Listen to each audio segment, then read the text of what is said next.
Fear is mounting in Kenya. The country's fragile peace is under threat as the next elections draw closer. Mine megweng ka oluor kaluwore ni gima nyalo timore kaka notimore mokwongo nikech ne kata sani.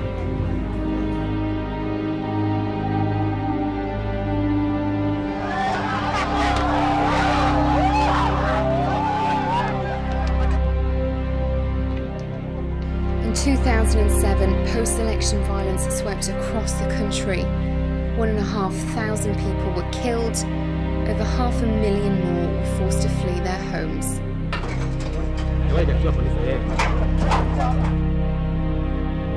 This is a country living on the edge, with a generation of women and children unable to forget the atrocities they suffered. If you are living with an amputated hand, or you are living, you were gang raped by your neighbors who you knew, how would you forget that incident?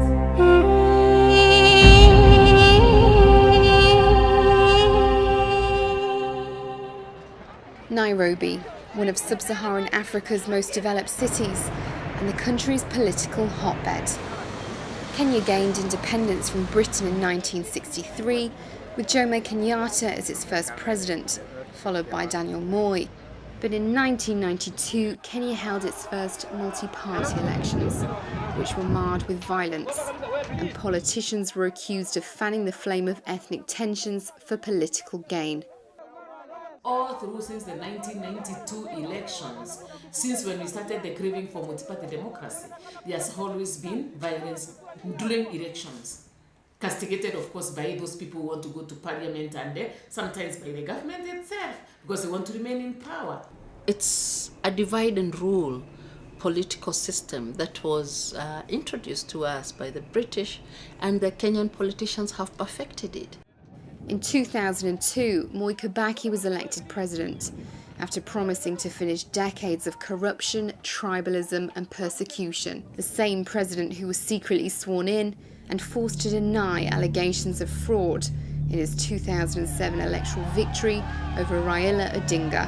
It was these allegations that sparked ethnic and political clashes. Nothing could have prepared us for the kind of violence that we saw. It was one of the most highly contested elections in Kenya. We heard of cases where women were being raped while their husbands watched, and then their husbands were being killed after watching their wives being raped.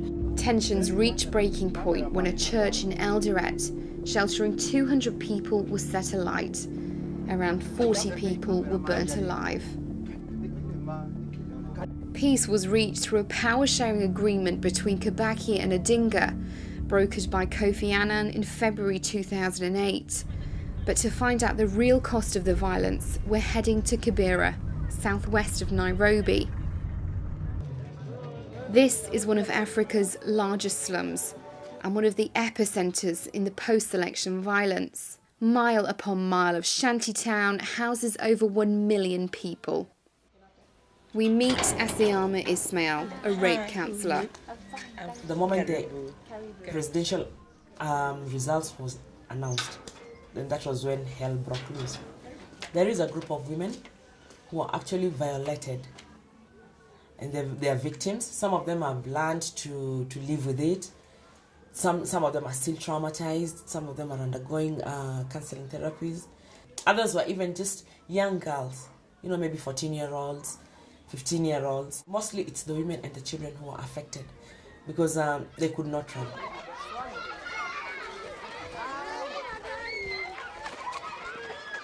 At this school in Kibera, the children tell us they saw houses being burnt and people they knew being slaughtered. For now, they're carrying on with their schoolwork, but the memories of what they witnessed continue to haunt them. I'm so frightened because the memories for 2007, I still have them. So I'm not sure, but I just think that maybe people might fight again. Some of us will end up losing parents again. People will end up running, leaving their homes, going even wherever they turn to be refugees, where they had their home, their own places for living. So for me, I feel so frightened. Even as for me, if it is just a matter of voting, I couldn't wish them to vote us for now. It really breaks my heart because, children are always happy. Their eyes tell about the joy and their feelings. But, when they talk about it, you look at them, their eyes are somehow distant. It's like they take themselves back to that situation. They never ever want it to happen again. They couldn't sleep at night. They could not eat. They wouldn't even play outside. And I remember at some point, there was a tire burst outside. And then one of the kids just shouted, "Tear gas," because they could remember. They could hear those shots. The people in Kibera were not the only ones whose lives were changed in the slums. Jackie escaped to the east of the city to protect her children. Okay. Let's go. Who's coming on my back now? Life is a struggle. Life is a challenge. Life is a challenge. I have 5 children. I'm a widow, and my children's life is mine, and my life is my children's, and I'm the only father and mother figure in every figure. Sexual violence is often a weapon used in political unrest. Jackie was raped by a man she knew. 3 months later, Jackie found out she was pregnant. Good girl. Okay.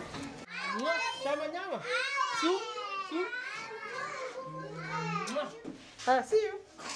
As I get to my door, I realize that this person has got different intentions. Got very, very wrong intentions.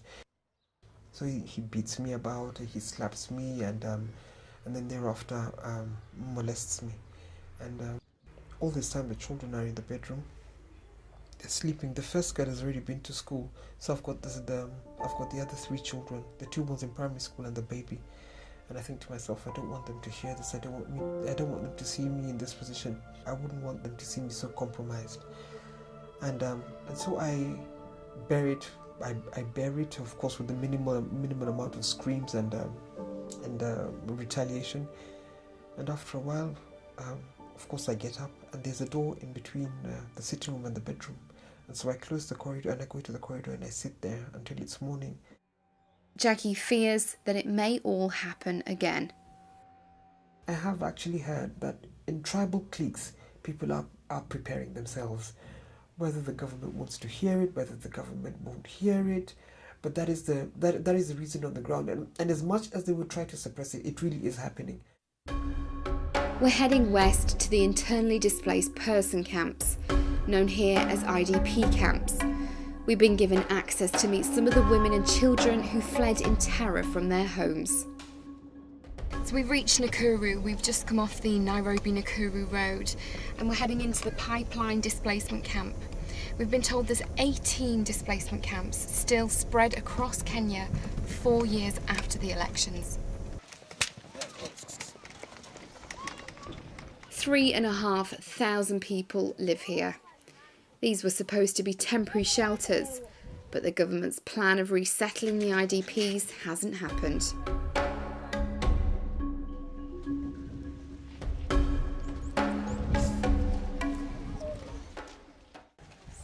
We meet Mary. Her nephew was killed after being shot with an arrow in the Rift Valley. Mary and her children just managed to escape. What's life like living here in an IDP camp? Tumepitia shida nyingi sana juu hata sasa kama mwenye ajajenga ako na hema tu, hii mvua ikinyesha inakuja inapitia maji chini, na saa zingine mtu hana hata kitanda, watoto wanalalia maji. Hata watu wengi wamefariki sana juu sasa hiyo upepo ilikuwa inawaingia. Saa zingine mtu hana pesa za kwenda hosi. Tell me, when you go to sleep at night, do you still have dreams about what happened? Zinanisumbuanga juu hata nikikumbuka hayo maneno usiku, na stukia mimi napiga nduru usiku, watoto wananiita wananiuliza, "Mama, kwa nini unapiga nduru?" Na ni juu ya kufikiria haya maneno ya vita hiyo. Naogopa juu sasa labda tena turushe kura tena tupate mambo kama hayo. Ni lazima tuogope sasa juu hata mimi nasema hata siwezi tupa kura tena.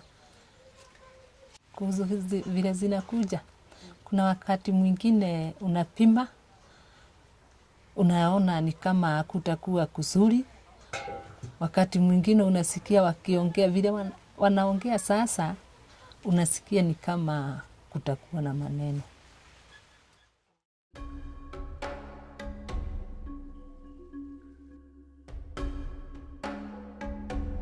We head to a remote camp in Nakuru. We meet camp director Sospita Omare. He tells us it was months before the people living here received any real help after becoming refugees in their own country. For 4.5 months, we stayed at the DCE's office without being given even shelter and all even being recognized by the government itself. We didn't have blankets, shelter, food, even water. The majority of people living here are women and children, and food shortages have continued to be a problem. This family's home was burnt along with everything they owned. The children's father's in hospital, and for their mother Susan, work and money is scarce. Kwa sasa hii tumemaliza mwezi mbili kama hatujapata chakula. Hata saa hii sina hata ya kitu ya kupika. Ni hii tu walu hata ni hii tu ni na nilienda kibarua ndio nikawekewa debe moja. Mahindi sina hata.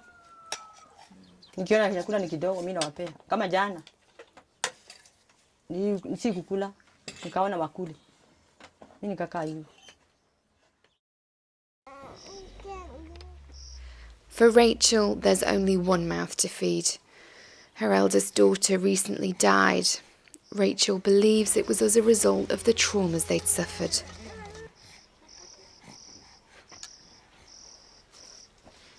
Huyo mtoto tangu aone alikuwa anapenda masomo sana. Na tena akaona sina nguvu, nimekaa kama nimeshaganyikiwa. Akaona kama atapoteza mama yake. Sasa ugonjwa ulimwanza hapo mpaka wakati huu ameaga. Nilikuwa sina tetemeka, sina nguvu, sina uwezo, hata fahamu iliniondokea. Nilikuwa ninatembea tu nitembee. Now her baby Lydia is sick. She's lacking the vital nourishment she needs. Uoni pesa ya kupeleka hospitali, unakaa hivyo na nini. Nangojea Mungu akusaidie. Are the people living here in this camp fearful of the general election coming round? From what we saw, what we've been seeing, and the conversations that we were getting from the government leaders, it shows that still there is that hatred. So we are even expecting more worse to happen than what happened last time, because some were innocent by the time it happened, but by now people are prepared, knowing that anything can happen. Do you feel that the government has failed the people living in this camp? I can say to some extent yes, because if they could have said that surely they wanted to move these people, it couldn't have taken that is wrong, because there is money. They were given money by other organizations. But now, if you see, there are other things that they do decide once and they do. But taking 5 years to move 600,000 people, and they have not even moved half the people. We've never seen even that MP, Member of Parliament of this area, coming to this camp. But a few months from now, we are expecting him to see him here, saying that he needs our votes. It's not just the IDPs who feel like they've been failed. 4 men have been charged by the International Criminal Court.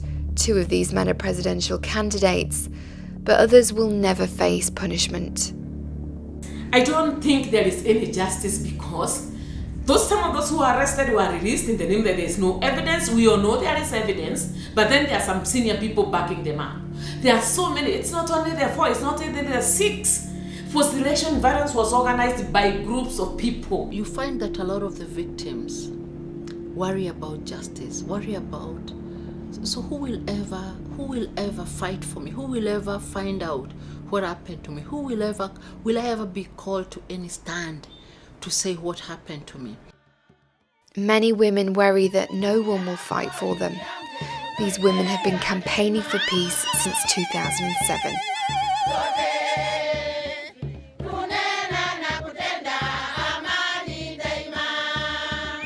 here at this event called Kenya Tuna Awesu, which means Kenyans, we have the capability. These women behind me are singing for change. They're singing for a better future for themselves and their children. And they're singing for what every woman in Kenya has told me they want to see, and that's peace.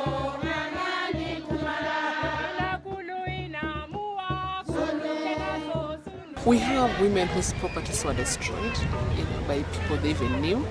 We have women who were sent away from their jobs just because they came from the communities that these other groups did not believe in. We have women who, who were even raped.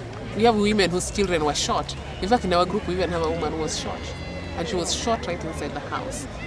So, we experienced everything, and everyone was affected. Everyone. Because at some point, people will not get food. They will not access food. At some point, even if your neighbor doesn't have, then you're part of that. So somehow everyone was affected. And we had no option but to get together.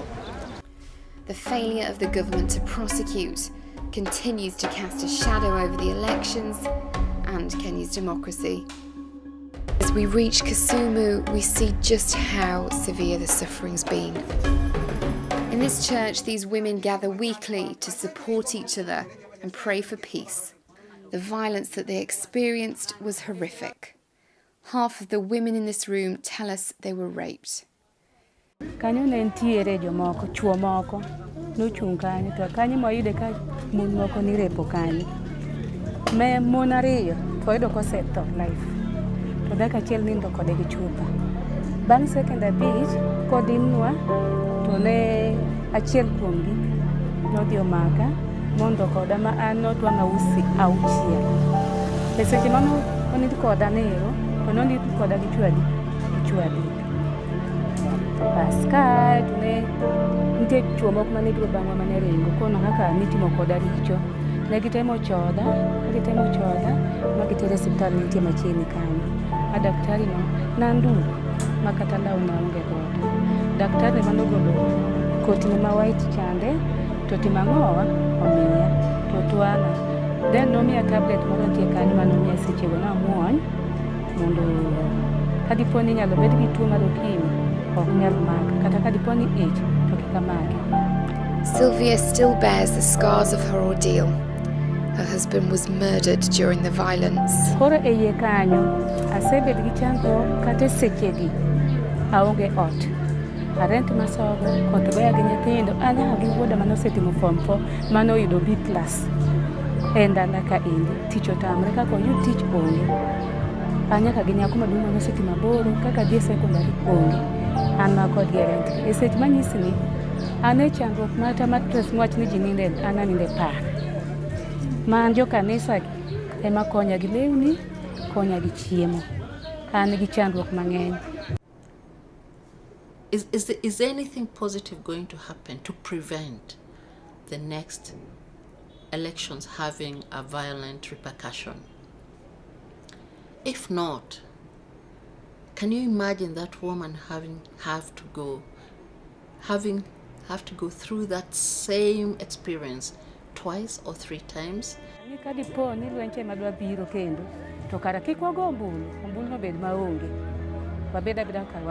What the women and children here have experienced continues to affect them. Whilst they're able to forgive, they can't ever forget. Sasa unajua hata ukiwasamea unasikia tu uchungu inakukura huku ndani. Most of the women that I've talked to, they say they're forgiven because it's something that has happened and they've learned to live, to move on. So they're forgiven because at times you even ask the motive, what if you come face to face with the perpetrator? What would happen?